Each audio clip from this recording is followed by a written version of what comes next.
So Justin Timberlake released a 16 track, or is going to be releasing a 16 track album. So that's 15 songs and an interlude. Probably going to be, I have to imagine, close to an hour. Yeah. Prince and the Lights on December 29th just drops out of nowhere this album. Just for Us. 26 minutes long. Fucking perfect. Yeah. So nice. The real MVP, Francis Starlight. Dude, I just got to say, that album cover sucks. The aspect ratio, like, what the fuck is that image? Yeah, I don't know how they picked that. Because, like, everywhere you look, it's not like a standard square. Right. You know, like, even go to Wikipedia and it's all like long. I don't know. That like, it really bothers me. I don't know. It's so stupid. I know. But anyway, I like the music. Yeah, it's interesting. I don't think this is going to be Francis and the Light's best album ever. But for an album that was dropped out of nowhere, I thought it was pretty good. Yeah.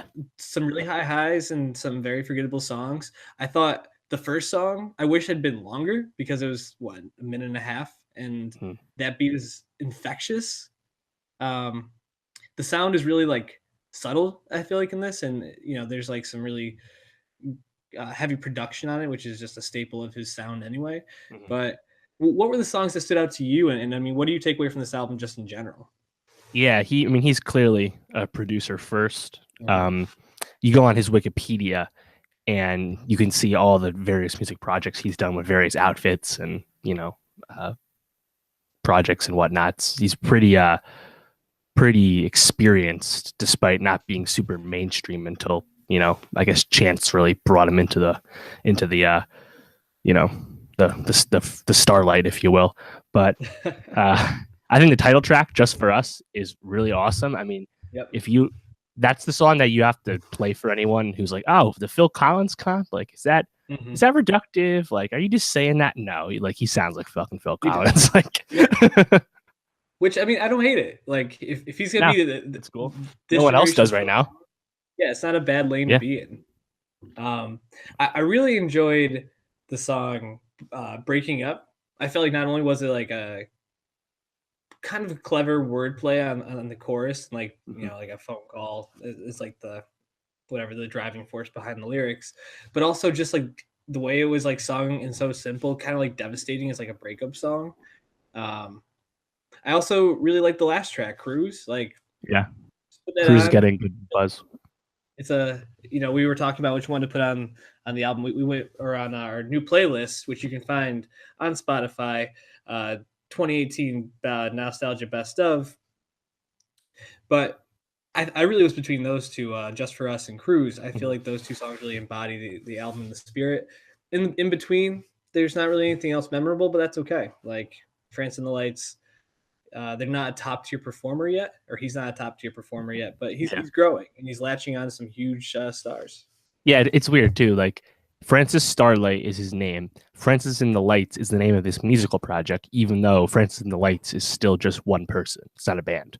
So little weird sometimes, but the whole idea of the band is weird. It's like whoever is there, the band, and whoever's not there is still the band. Right. Yeah. That's like the credo or whatever. But yeah, I mean, if the name sounds familiar, you obviously listening, you probably know the May I Have This Dance remix, which subsequent video he did with Chance the Rapper. And then Friends with Bon Iver, which has Kanye in the video. Yeah. His other big song. He's actually interesting too, because he wrote and produced one of Drake's songs on Thank Me Later. I didn't know that. Totally out of the blue. Yeah. I mean, obviously that was a long time ago before anyone had any idea who he was. But yeah, he's an interesting guy because, I mean, you can tell just between all the contacts and people that shout him out and know him that he does a lot of behind the scenes work in the industry. Yep. So yeah, it's just nice to see him actually get some, light, get some shine, because, with the stuff coming out recently about how Atlantic Records would call albums compilation albums or mixtapes so they could pay producers less. It's nice when a producer actually gets the shine, like everyone knows Metro Boomin, but not everyone knows all the middle guys. So it's nice that Francis is able to, kind of build himself up because he's clearly been at it for such a long time. But yeah, in the meantime, check out his music because there's some, fun, light stuff on there.